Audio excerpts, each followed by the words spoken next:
Today, we are flipping the script, literally. We often look backward, analyzing data, history, past decisions. Right.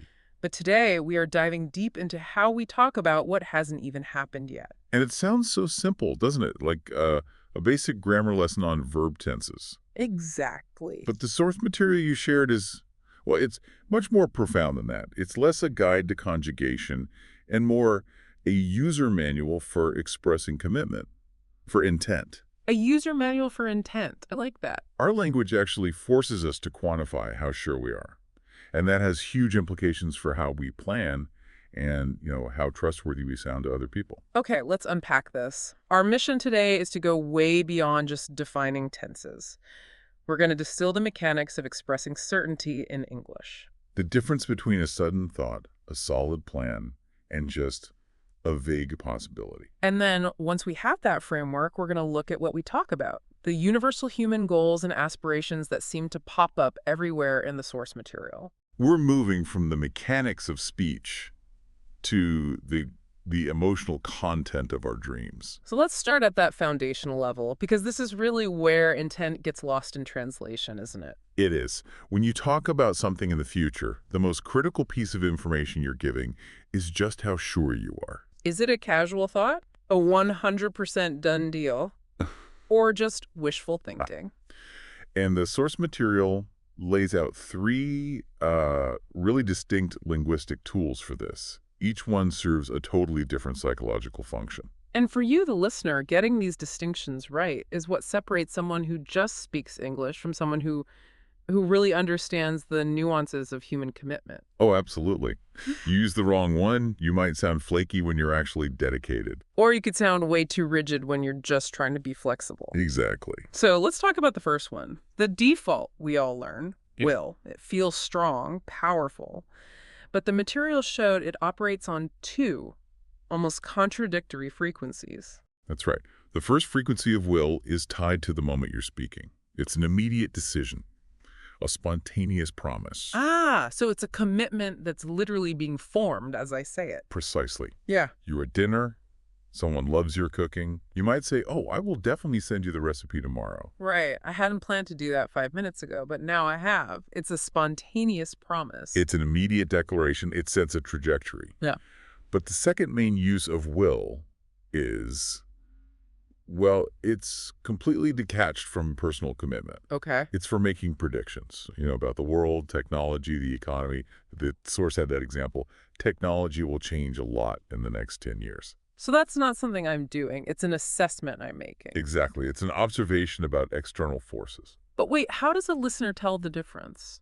I mean, between my spontaneous personal promise and my big prediction about the world. That is the million-dollar question. And it's where native speakers use a kind of linguistic safety net, which the source highlighted so well. The use of qualifiers.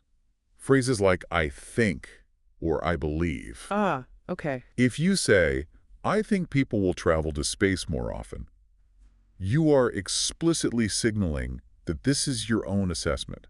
It's your opinion. You're not stating it as some immutable fact. You're inviting them to consider your viewpoint. It's an acknowledgement of fallibility baked right into the sentence. Yeah. You don't say, I think the sun will rise tomorrow. No, because that's a certainty. Right. But if you say, I think our company will hit its targets, you're managing expectations. It's an opinion, not a guarantee. So that little phrase, I think, is such a powerful tool in a professional setting. It lets you be predictive without carrying the full burden of being absolutely certain. Okay, so that's will. Now we shift from that spontaneous certainty to something much more solid. The pre-committed plan. And this is where going to comes in. Yeah, and going to is so much more than just another tense. It's a declaration of a decided path. It's often backed by evidence. It's the linguistic signature of preparation. That's a great way to put it. It really is. It tells your listener, hey, the groundwork's been laid, tickets are bought, appointments are scheduled, the decision's been made. It just cuts down on all the ambiguity. And the distinction is so important. If I say I will do something, maybe I sound enthusiastic, but, a little flaky if I end up backing out. But if you say you are going to do it, you sound reliable. I loved the source's examples on this. I am going to start a new English course next month. It's decided. The decision is final. You're past the "I will start a course someday" phase. Think about that in a meeting. If a team member says, I will draft the proposal tomorrow, you might worry a little. Yeah, you might. But if they say, "I'm going to draft the proposal tomorrow, I've blocked out my morning for it," you feel much more confident. Because the preparation is right there in the statement. Exactly. Now, can we talk about a nuance here? The present continuous. Because sometimes we use that for future plans instead of going to... That's a really sophisticated point. Yeah, And yet it moves us beyond the basics. When we use the present continuous for the future, like, I am flying to London next week, right. we're signaling a plan that is so fixed, so certain. Yeah. It's basically an unchangeable event on the calendar. So it's even stronger than going to. Often, yes, because it implies maximum organizational certainty. Other people are involved, bookings are confirmed. So if will is a promise made now and going to is a plan with steps, then the present continuous is like a scheduled event that's locked in. That's a perfect way to summarize it. The social cost of failing on a present continuous statement is way higher. For sure. If you say, I am meeting the CEO at 3 and you miss it, that's a big deal. A very big deal. The language you choose directly correlates to the level of accountability you're accepting. Okay, we've covered certainty and high probability. Now for the language of possibility. And this is maybe the most strategic tool of all. Might and may. These are your escape clauses, absolutely crucial in any kind of social negotiation. This is how we say not 100% sure. Right. Someone invites you to a party, you're not sure you can make it. Saying, "I might go," is both polite and honest. You're acknowledging the possibility without making a promise you might break. And what about the difference between might and may? They're often used interchangeably, but there's a slight difference, isn't there? There is. May can feel a little more formal or even signal a slightly higher probability. Like the weather example. It may rain tomorrow. Yeah, that feels like it's based on some evidence from the forecast, Yeah. whereas "it might rain" can feel more hypothetical. So may is for more formal likelihoods and might is a bit more passive, but both are essential for what the source calls hedging. Hedging, yes. Yeah. The verbal technique of softening your commitment. And that skill is essential in the professional world. A client asks if a deadline is possible. A smart manager doesn't say, "Yes, we will finish it." No way. They'll say, "We might be able to meet that deadline if all the other pieces fall into place." They signal the effort, but not a guarantee under uncertain conditions. That strategic ambiguity is just so powerful. It lets you keep your options open. If you say, I might be able to offer a lower price, you haven't committed. You have room to maneuver. So really, understanding will, going to, and might may equips you to manage your own future commitment effectively, and to read other people's commitment level too. Okay, so that's the grammar of certainty. That's the engine. Now let's look at the fuel. What are we actually talking about when we talk about the future? I love this part, because when you ask people about their plans, you see these incredible patterns emerge. The results cluster around a surprisingly universal set of topics. It's like a psychological blueprint of human desire. That's a great term for it.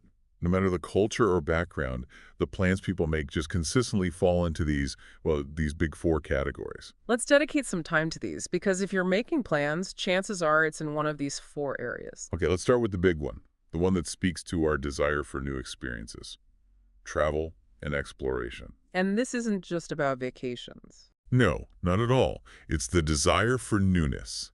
It can be super tactical, like, we are going to the beach next summer, we booked the house. Right. A decided plan. Or it can be a grand aspiration. I will visit Italy someday. That's a common one. Or the dream of visiting Japan. Travel is so often the first thing people name when they imagine a different version of themselves, isn't it? It really is. It's the reward. And it's often enabled by success in the next category. Career and skills. The practical track. Achievement and self-improvement. Absolutely. This is where ambition meets application. I will get a new job. Or, the much bigger one, I am going to start my own business. It's about building a better professional life. But the source material also included something I found so interesting. It wasn't just about jobs, it was about skills. Yes. Things like, I will learn to play the guitar, or I will learn to knit one day, or right alongside, I am going to learn a new language. So what's the connection there? Guitar, knitting, a new language. The connection is the fundamental human craving for mastery, for creation. Learning itself is this endless future plan. So the goal is to be more capable tomorrow than you are today. That's it. This endless cycle of learning is maybe the most universal future plan of all. Okay, that makes total sense. Now for the third bucket, the one that grounds us. Home and family. The foundational pillar. This is all about improving our immediate environment and our relationships. Connection and stability. Yeah. You hear things like, I will spend more time with my family, which is that aspirational intention. Or the very committed plan, we're going to have a big family dinner next Sunday. And it also covers those huge life decisions like moving, I will move to a bigger house, or I am going to live in the countryside. Those plans are heavy. They carry a lot of weight because they affect other people's lives too. For sure. And that brings us to the fourth and final category, which feels more important now than ever. Health and well-being. These are the restorative plans. They're often a reaction to our fast-paced lives. Correct. Corrective and preventative? Yeah. I will exercise more. I am going to eat healthier food. It's not just big things. The source even mentioned simple acts of self-care, like a plan to take more walks. So these four: travel, career, family, and health, they basically form the entire map of human anticipation. Pretty much. Almost everything else is a smaller goal that fits into one of those big four. Okay, so we know the four domains. Now let's talk about the scale of the plans within them. And this is where it gets really interesting for me. The source makes a clear distinction between a goal and an aspiration. And understanding that difference is critical for anyone trying to articulate motivation to themselves or, in an interview. So what's the core difference? It's scope, measurability, and emotional temperature. A goal is achievable. Yeah. It's tactical, measurable. It has an endpoint. It's the brick. It's the detailed action plan, like my goal is to finish this book by the end of the month. Exactly. It's a sprint. It's defined. Mm. Or my goal is to learn 10 new English words every week. Goals are the steps. They give you immediate direction and feedback. They belong to the world of going to. That's right. An aspiration, though, it's much loftier. It's the ultimate purpose. It doesn't always have a rigid deadline. It's the mountaintop, not the trail marker. Yes, an aspiration is a strong hope, a long-term vision. The examples in the source were so emotionally driven. My aspiration is to write my own book one day. That could take 20 years. It might never even happen, but it gives you direction. Or the really profound one. My aspiration is to help many, many people learn. That's a beautiful example because you can't ever really finish that, can you? You can achieve the goal of helping 10 people, but the aspiration to help many people, that's infinite. And that's its psychological function. Goals manage your present. Aspirations manage your long-term emotional drive. So if you only have goals, you risk burnout when you finish them. And if you only have aspirations, you risk paralysis because you don't know where to start. You need both. Goals for the steps, aspirations for the meaning. We've covered the grammar and the content. Now let's get practical. How does all this translate into our daily social interactions? It's everything. Talking about the future is how we connect, how we collaborate. And this usually happens through a pretty standard set of questions. Questions designed to pull out our plans. And those questions demand you use the right level of certainty in your answer. So let's look at those inquiries. They range from the really simple and immediate to the huge strategic questions. On the simple side, you have the coordinating questions, right? What are your plans for the weekend? What are you doing after work? And those almost always need an answer using going to or the present continuous. Because the person asking wants clarity. They want to know your availability. If you answer with might, you're signaling you're not that interested. And then there are the major long-term questions, the ones that put you in philosophical mode. What will you do after you finish school? Or what will you study next? Those tend to require will because you're talking about a general life path, not a specific booked-in plan. And then the classic, the one everyone knows. Where do you see yourself in 5 years? Oh, that question. It's relentless. It's not just for job interviews. Family, friends, everyone uses it to gauge your ambition. It forces you to declare your future intent under pressure. If you say, in 5 years, I will be in a new job, you're signaling maximum confidence. The source also mentioned how to soften that using phrases like, I hope to be living in a different city. Or, I plan on starting my own business. It's a key takeaway. These questions are designed to extract your certainty level. And if you answer the 5-year question with might, well, that can be seen as a lack of commitment, even if it's the most honest answer you can give. You're sort of socially required to use the confident will. Which brings us to the final and maybe most important philosophical point from the source material, The reality check. the reality check. After building up all these rigid structures going to the source emphasizes that plans will change. And that's okay. We can use the most committed language possible, but life happens. Exactly. The human mind is wired to plan, but reality is wired for chaos. The source had a great little anecdote about this. The cookies one. Yeah. You're very specific. Going to plan to bake cookies tomorrow gets thrown out the window because your boss calls and you have to work late. That is the norm. It's about having direction, not being paralyzed by a destination. That's it. If your goal to learn 10 new words a week gets derailed, it shouldn't kill your aspiration to become fluent. You should adjust. Flexibility is everything. The joy isn't in ticking every single box perfectly. It's in the continuous process of adjusting, learning, and having new experiences. The person who can pivot gracefully, who can update their language from going to might or to a new will, that's the person who gets where they want to go in the long run. So a really comprehensive deep dive today into how we articulate the future. We mapped that whole spectrum of certainty, from will for predictions to going to for decided plans and might for possibility. And we identified those universal targets of human ambition, career, health, family, and travel. The domains where we constantly project our desires, always balancing our tactical goals with our ultimate aspirations. And the real excitement of the future, as the source suggests, is just that ongoing adventure, the constant learning and growing, which means we're always updating our level of commitment. So here's a provocative closing thought for you to reflect on.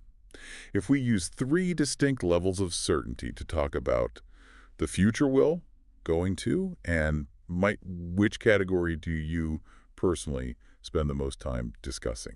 Think about your own ratio. Yeah. What does your own verbal ratio of decided plans versus mere possibilities reveal about how you truly approach planning versus how you approach dreaming? Think about that internal architecture. Keep learning, keep planning, and most importantly, keep dreaming. We'll catch you on the next deep dive.